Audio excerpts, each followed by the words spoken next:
me, Zay for People Brooks, the British Tech Guru. Today I'm trying this frequency counter again.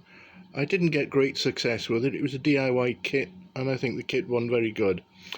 And I'm going to be timing using a PC817 optical relay to try and get some figures out of it, pulsing the pin on the Pi Pico. And there is the actual code. And we're going to see what happens when I run the code. Let's just start it. So that is clearly running, and we are not getting anything on the display. So let me stop the thing now, and still nothing. Yeah, typical Chinese kit.